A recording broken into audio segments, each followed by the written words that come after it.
stop the assassin, you must become the assassin. You will always be weaker. You will always be smaller. You want to win? Improvise. Adapt. Cheat. Ballerina from the world of John Wick. Yes, we've gotten another spin-off. Well, another John Wick movie, but it's now a spin-off. But John Wick does appear in it. This time we got Ballerina. Alright, so when I heard that they were going to do a spin-off with a character that takes place between John Wick 3 and 4, I said, okay, we'll see. But when they said it was going to be Ana de Armas, I was like, you know what? I really liked her in, I thought she was really good in Knives Out, but I can see her doing action because she was actually one of the best parts of No Time to Die, and she was barely in that movie. Like, she was in it for maybe 10 minutes. And I was just like, I want a spin-off movie just on her character. Because I thought her character, you know, could kick ass, but was also funny as well. And so when it was announced that there was going to be a John Wick spin-off film with her, I was like, you know what? I can see it. I think she can do it. She can do it. And they, for the most part, they pulled it off. Now, this movie, we have Ana de Armas plays a woman when she was a little girl. Her dad was an assassin and was killed, and she was taken by Winston to Angelica Houston's character in 3. And was basically, you know, was orphaned, but also was trained as a ballerina and an assassin. Kind of like what John Wick went through. And she finds out that there's this group out there who killed her dad, and wants to go on revenge. But Angelica Houston says, no, you're not going to do that, but she has her ways, and especially through Winston, which is Ian McShane, he helps her, and so she goes on her path to revenge. Now, it does play with that, like, you know, revenge type stuff, like avenge a family member thing again, that a lot of movies have been doing, and it's gotten really old.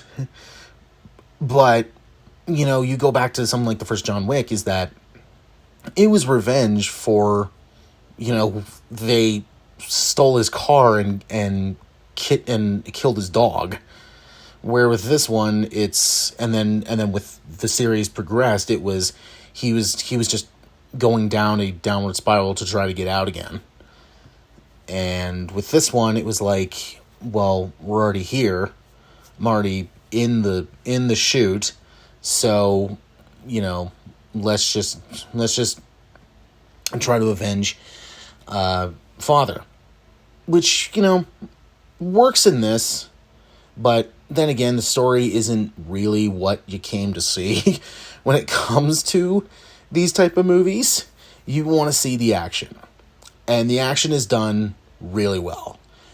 It's not as grand or as big as some of the John Wick films, but it is still very well done, and Armas does a really great job, because it's actually her doing it. And, you know, there's some parts where I was like, all right, that was pretty cool. Like, there's the scene in the trailer where you see character with a flamethrower, and then she has a fire hose. And there's that shot, and I was like, okay, that's just a cool shot. That's just cool. There's also a scene where I won't spoil like where when it happens, but she goes into a town, and all the inhabitants there are bad, and she's kind of in like this like almost like pub, and it just keeps going because it feels claustrophobic. And I was like, okay, that was pretty cool. And it also plays like little comedy in there, which was cool. And at times, they did not hold back on the brutality. Some parts I was not expecting. Like, there's a certain part with grenades, and one person literally blows up, like obliterated. So it's messy, and I was just like, damn, like, okay, wow. So they definitely did not hold back on the brutality. And the action, while I didn't think it was as big or as great as some of the John Wick films, it was still very well done. They still nailed it. They also added some information that helps with certain parts in the other movies. So, like, if in the beginning of the third movie, where there's the scene where John Wick, he's on the run, and he finds the revolver, and then he just completely disassembles it to make a new version, so that a bullet can fit. And I was watching that scene the whole time and going like, okay, dude, I think you're just showing off. But in this, they actually give that a reason. And I was like, oh, that's actually really smart. Like, okay, so there's a reason why he knew how to do that. And, like, kind of, you could say, you don't need to say why he did that, but it was like he knows how to do this because of this. And I was like, all right, that's really cool. I really liked that. That was a nice, like, little added thing. And it also, there are certain parts that take place in between, like, the third film when he comes to the house, when he comes, and there's a nice little like interplay between Armas and Reeves, and she just says, I thought you were out, and he goes, I'm working on it. And it's just like the running joke and everything. And then he shows up later, but I won't tell you why he does. You just need to see the film. But it was one of those things where it was like, all right, that's cool.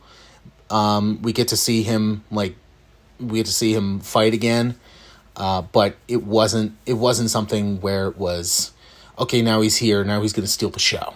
It was, no, this is strictly her show.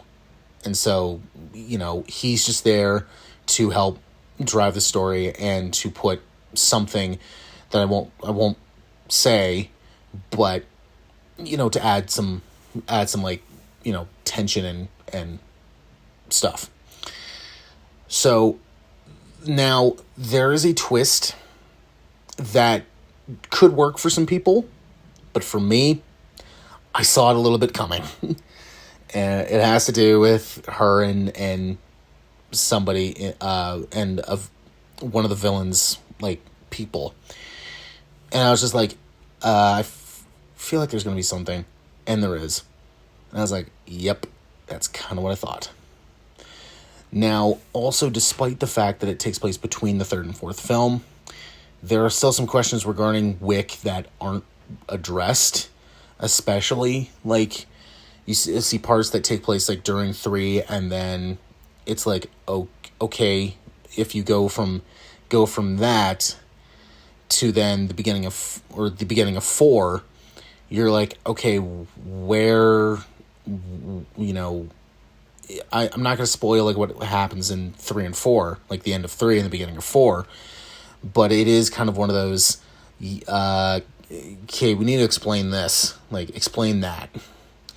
So, if this is the direction they want to take the series in, with making branch-off movies, this was a good one to start with.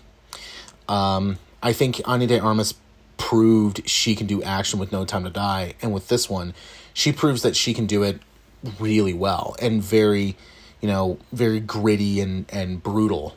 More brutal than she did in Bond. Because, it's Bond, you can't go too dark, you can't go too far. The action, well, I don't think is as good as some of the previous films. It's still very cool. It's entertaining, and it's brutal to watch.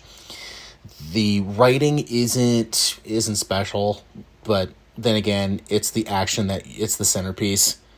So the story it helps. It's underneath. It helps drive it. The added information to the other movies, and especially with Anjelica Huston's background, was a nice touch. Not as good as some of the previous films, but I still think it's a really good entry into the series. And if they are done making John Wick films, which honestly I think 4 was a good way to end, and I don't think they need to make a 5th one. And if they want to make branch-off films or spin-off films, and they want to kind of make it like veins of like this, I think this was a good way to go. So personally, I give it maybe like a low grade. I think if the twist helped, this would have gotten a higher grade. The questions regarding John Wick between the 3rd and 4th film, okay, but this was still really good, and it was a lot of fun, and I can't wait to see what they're gonna do next. You are him. The one they call the Baba Yaga. How do I start doing what you do?